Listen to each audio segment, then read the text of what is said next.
बिहार में जनगणना है कि सवर्णों की संख्या जो ये लोग मुहावरा बोलते रहे हैं, ये मुट्ठी भर लोग, ये चुटकी भर लोग, ये औकात विहीन लोग, ये इन्हीं लोगों की भाषा थी। नीतीश कुमार, राजद और ये इसी जमात की भाषा सवर्णों के प्रति रही है। ये क्या करते, हमारी जो उचित जनसंख्या है, जो सही जनसंख्या है, उस पर लिपापोती कर देते, उसको 8-9-7% पर ये ले जाते। इनकी संख्या ही इतनी है, पहले से मनोबल हमारा तोड़ने के लिए बोल रहे थे, अब वो बतलाते कि नहीं ये तो जनगणना हुआ, इतनी संख्या इनकी, तो इनके लिए इतना ही % की योजना बननी चाहिए। देश में उभरते हुए हिंदुत्व और राष्ट्रवाद को छिन्न भिन्न करके अपनी सत्ताई रोटी को बनाए रखने के लिए या बनाने के लिए जात जात को अलग करके गिनती करके जातों की लड़ाई करवाने के राजनीतिक षड्यंत्र के तहत पिछड़ी जाति में भी वो चाहे तेली हो, सूरी हो, ततमा हो, कुम्हार हो, कहार हो, धानु को हो, नोनिया हो, सभी जातियों तक जा रहे हैं। तो उसकी गिनती इन्होंने किया नहीं, सभी जातियों को लाभ तो दे रहे हैं। तो दलितों में जो भी जाति है, चाहे पासवान हो, रविदास हो, रजक हो, बैठा हो, माझी हो, नट हो, इस प्रकार की जितनी भी जातियां हैं, उस जाति के जो भी बच्चे स्कूल और कॉलेज में जाते होंगे उनको छात्रवृत्ति मिलती है। तो फिर उस जातियों को तो इन्होंने कभी गिना नहीं, तो योजना उनकी उन तक कैसे पहुंच गई? और इस तरीके की योजना तो जाति को पहले से तोड़ती रही है, समाज को पहले से तोड़ता रहा है, और उसमें और नीमक मसाला मिलाकर एक एक जाति को अलग करने की योजना इन्होंने बनाई थी। मूल सोच इनका था कि विधानसभा वाइज ये जातीय जनगणना निकालकर और तब उसके अनुसार अगला जो उम्मीदवार तय करेंगे, ताकि एक एक विधानसभा जातीय हिसाब से पूरे तौर से सेट कर ले और उसमें हमारा उम्मीदवार जो है वो फिट हो जाए, जीत जाए, आसानी से निकल जाए। जानवरों की गिनती हो जाती है, बाघ की गिनती हो जाती है, चीते की हो जाती है, सब हाथी का हो जाता है। नरेंद्र मोदी जो प्रधानमंत्री हैं उन्होंने बजाते बाघ को संख्या के अनुसार बचाने की भी बात कही, तो क्या इंसानों की गिनती नहीं होनी चाहिए? यादव की शादी कहाँ ततमा में होती है? पासवान कहाँ डोम के यहाँ जाके खाना खाने के लिए तैयार है? बेटी की तो बात छोड़ दीजिए, रोटी का संबंध तक नहीं होता है। सोनार तेली से शादी नहीं करता, ततमा कहार से शादी नहीं करता, इन लोगों में बेटी की शादी नहीं है।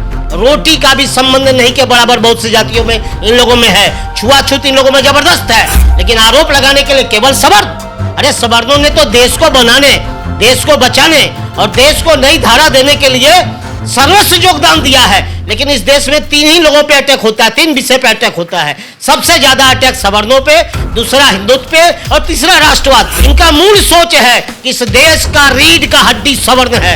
इस देश में सबसे ज्यादा ताकत अगर राष्ट्रवाद को, सनातनवाद को कोई देता है तो इस सवर्ण देता है। इसको संख्यात्मक रूप से, मनोबल रूप से और सरकारी जो सुविधा है उस मामले में भी नहीं के बराबर दी जा रही है, लेकिन इसको निहायत कमजोर करके उस स्थिति पे ले जाओ कि पूरे तौर से हमारा मनमानी का राज देश में आ जाए। मोदी नाम का जो चीज है, जिसके नेतृत्व में आज देश नई दिशा ले रहा है, वो भी तो अति पिछड़ा समाज का है, वो भी ओबीसी है। अमित शाह ओबीसी है, आपको लोकसभा का अध्यक्ष ओबीसी है, बिहार में बीजेपी के नेता ओबीसी है, ज्यादातर राष्ट्रपति आदिवासी है। लेकिन उन तमाम लोगों को सवर्ण इसलिए स्वीकार करता है कि राष्ट्र को मजबूत करने की धारा में लोग काम कर रहे हैं। शिवानंद तिवारी इसका नाम आप ले रहे हैं, ये जितने भी तिवारी जी हो, ओझा जी हो, सिंह जी हो, झा जी हो, पांडे जी हो, त्रिवेदी जी हो, श्रीवास्तव जी हो, ये जितने भी लोग हैं, सांसद, विधायक, मंत्री, इनकी औकात नहीं है। ये लोकसभा विधानसभा में बोलते हैं कि सवर्ण छात्रवृत्ति नहीं है, सवर्ण छात्रावास नहीं है, सवर्ण आवासीय विद्यालय नहीं है, सवर्ण वित्त निगम नहीं है, सवर्ण विकास निगम नहीं है। इसको भी मिलना चाहिए जब अनुसूचित जाति यानी दलितों को मिलता है। बिहार में तत्काल प्रभाव से जातीय जनगणना पर रोक लगा दिया गया है। परसों पटना हाई कोर्ट में यह फैसला आया, जिसके बाद बिहार की राजनीति में हड़कंप मच गया। राजनीति की बात हम इसलिए कर रहे हैं क्योंकि भले ही यह मामला कानूनी है, लेकिन पूरी तरह से इसका राजनीतिकरण किया जा रहा था। 2024 का लोकसभा चुनाव सामने है, उसके बाद बिहार में 2025 का विधानसभा चुनाव भी होना है। अब देखिए, इसे लेकर अलग अलग तरह से प्रतिक्रियाएं सामने आ रही हैं। कुछ ऐसे वर्ग हैं जो इसका विरोध कर रहे हैं, यानी कोर्ट के फैसले का विरोध कर रहे हैं, तो कुछ तबका ऐसा भी है जो इसका स्वागत कर रहा है। हालांकि यह कानूनी मामला है, इस पर किसी भी तरह का कमेंट्री तो नहीं होना चाहिए, लेकिन लोग अपनी प्रतिक्रियाएं सामने रख रहे हैं। अखिल भारतीय स्वर्ण मोर्चा के राष्ट्रीय अध्यक्ष संजीव सिंह, पहले भी हमने आपसे इनको रूबरू करवाया है, पटना आए हुए हैं। इनकी प्रतिक्रिया हम लेंगे। सर, जाति जनगणना पर तो रोक लग गया, 500 करोड़ रुपया खर्च किया गया इसके ऊपर। 15 अप्रैल से 15 मई के बीच काउंटिंग होना था, लेकिन 5 तारीख को ही इस पर रोक लग गया। इसके आप समर्थन में थे या विरोध में थे, और कोर्ट इस पर जो स्टे लगाया उसके समर्थन में है या विरोध में? जातीय जनगणना तो संवैधानिक रूप से ही अवैध है। इसको अधिकारी नहीं है कि जात के अनुसार समाज की जनगणना की जाए। कोई भी न्यायालय या किसी भी संविधान विशेषज्ञ से आप पूछ लीजिए, वो खुद चर्चा करेंगे, आपको तर्कसंगत बात बताएंगे कि ये संविधान सम्मत है ही नहीं। ये दरअसल देश में उभरते हुए हिंदुत्व और राष्ट्रवाद को छिन्न भिन्न करके अपनी सत्ताई रोटी को बनाए रखने के लिए या बनाने के लिए जात जात को अलग करके गिनती करके जातों की लड़ाई करवाने के राजनीतिक षड्यंत्र के तहत नीतीश कुमार के मन का बात लालू यादव के परिवार तक अच्छा लगा गया और बाद में उन्होंने बीजेपी को भी मजबूर किया, और बीजेपी के सुशील मोदी और बाकी के लोग भी नीतीश कुमार के पूरे भाव को शायद समझ नहीं पाए या समझते हुए भी उनका साथ दिया, और इसको सर्वसम्मति से बिहार विधानसभा से पारित करवा के इन्होंने इस योजना पे क्रियान्वयन शुरू किया, जबकि यह संवैधानिक रूप से अवैध है और सामाजिक और मानवीय रूप से तो पूरे तरीके से अवैध है, होना ही नहीं चाहिए। मानवीय तरीके से आप बता रहे हैं सर, लेकिन सरकार तो कह रही थी कि जाति की अगर गिनती हो जाएगी, उनकी आर्थिक स्थिति, उनकी शैक्षणिक स्थिति, उनकी सामाजिक स्थिति अगर पता चल जाएगी तो हम उसके लिए अलग अलग स्कीम्स लाएंगे और उससे उन जातियों को फायदा पहुंचेगा।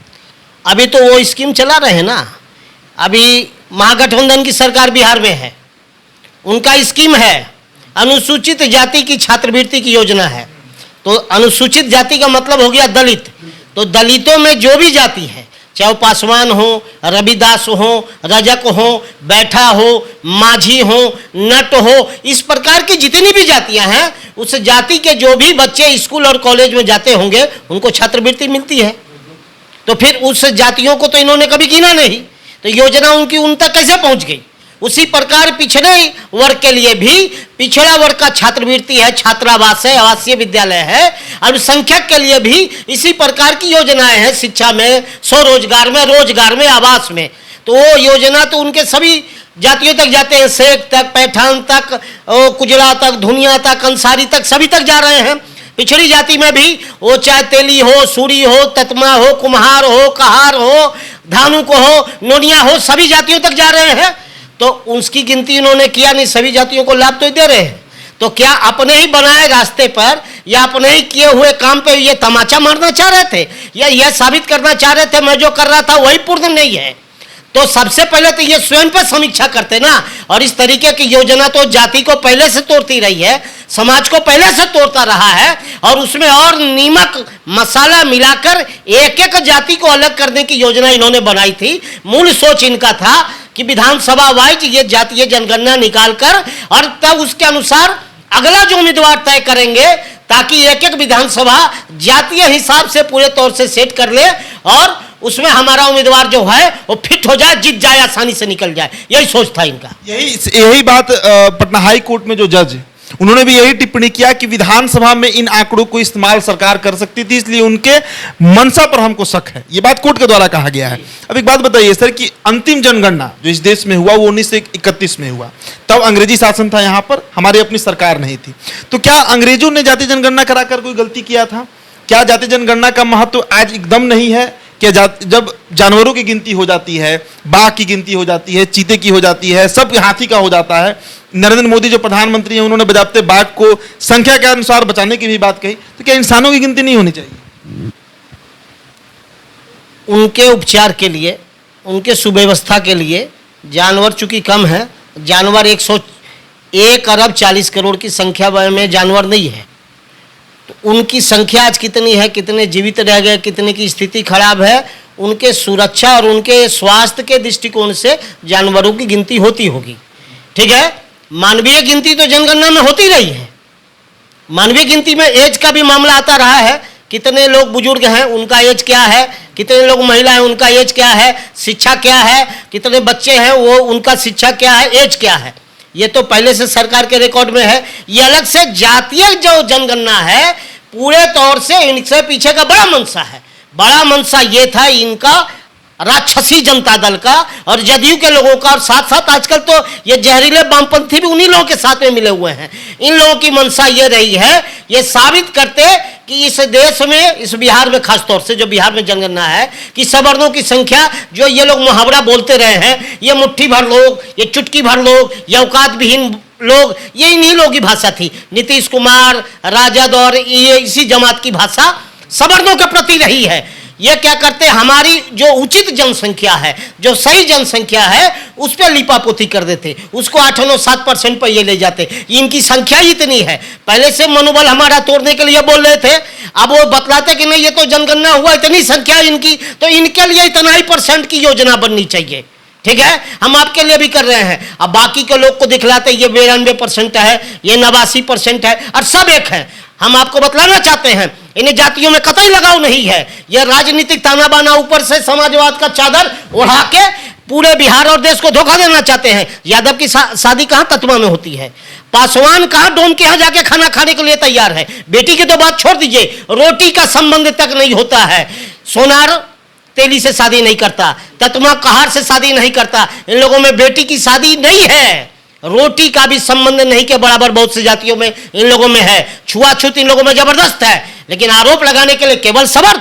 अरे सवर्णों ने तो देश को बनाने, देश को बचाने और देश को नई धारा देने के लिए सर्वस्व योगदान दिया है। लेकिन इस देश में 3 ही लोगों पे अटैक होता है, 3 विषय पे अटैक होता है। सबसे ज्यादा अटैक सवर्णों पे, दूसरा हिंदुत्व पे और तीसरा राष्ट्रवाद पे। इसी विषय को लेके ये जातीय जनगणना बिहार से शुरू किया गया और इस विषय को मसाला बना बना के नीतीश कुमार और राजद के लोग, वामपंथी लोग, उसको राहुल गांधी तक ले गए और राहुल गांधी को बोला क्या आप भी बोलो। बाकी के वामपंथी भी अलग अलग जगह बोलने लगे हैं देश में।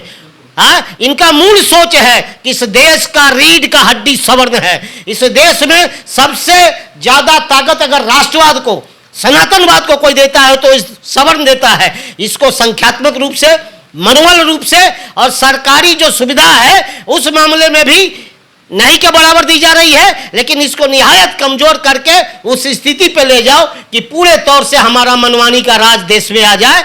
मोदी नाम का जो चीज है, जिसके नेतृत्व में आज देश नई दिशा ले रहा है, वो भी तो अति पिछड़ा समाज का है, वो भी ओबीसी है। अमित शाह ओबीसी है, आपको लोकसभा का अध्यक्ष ओबीसी है, बिहार में बीजेपी के नेता ओबीसी है, ज्यादातर राष्ट्रपति आदिवासी है।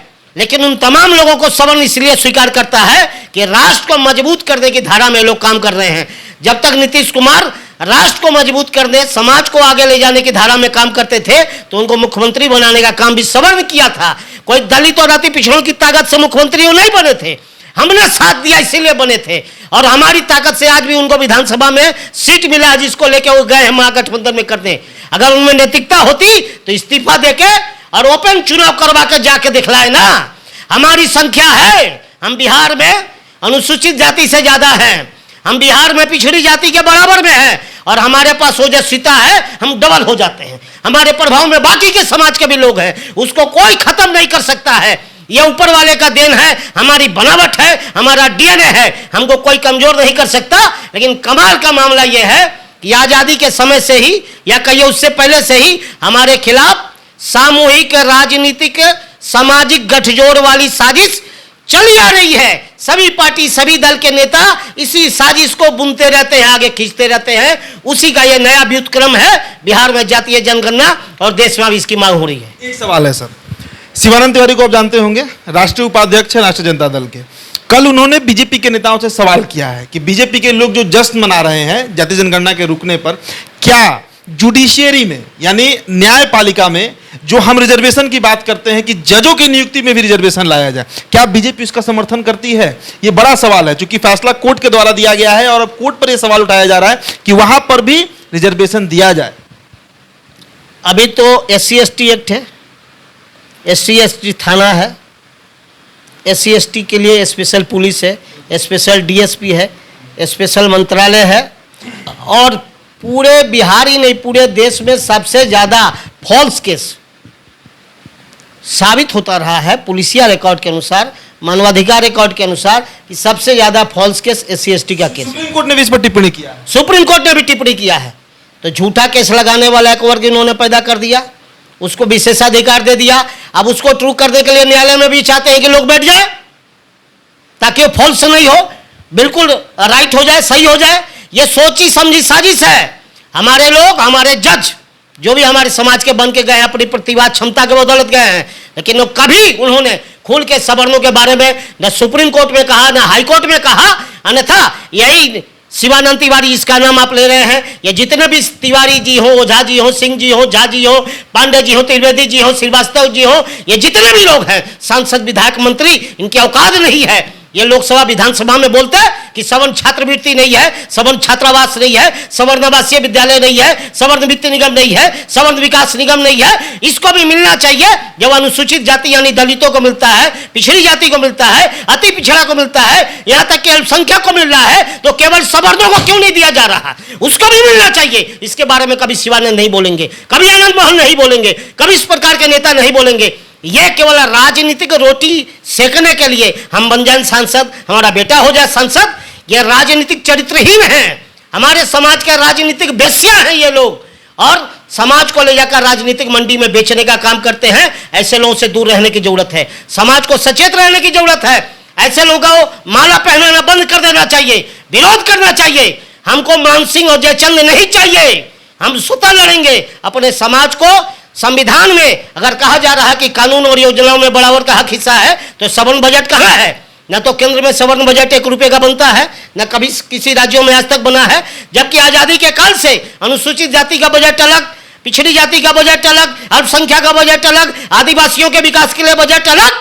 तो सवर्ण में जो गरीब, लाचार, बेरोजगार, फटेहाल, आवासहीन, भूमिहीन है, उनके विकास के लिए बजट में पैसा क्यों नहीं? योजना क्यों नहीं? जातीय जनगणना करवा के आप पहले भी हमको कुछ नहीं दे रहे थे, आगे भी हमको कुछ नहीं देते, बल्कि सवर्णों के खिलाफ एक नई गोलबंदी, एक नई साजिश करने की सामूहिक राजनीतिक साजिश रही है। देखिए, तो एक तबका ये भी है, संजीव सिंह है, कितने एग्रेसिव होकर इन्होंने अपनी बातों को रखा है। और एक तबका वो भी है जो जातीय जनगणना के पक्ष में है। उनका कहना है कि जातीय जनगणना होना चाहिए ताकि सबको बराबरी का हिस्सेदारी मिले। आपकी जो प्रतिक्रिया होगी, हमारा कमेंट बॉक्स खुला है, उसे जरूर रखिएगा। बहुत बहुत शुक्रिया।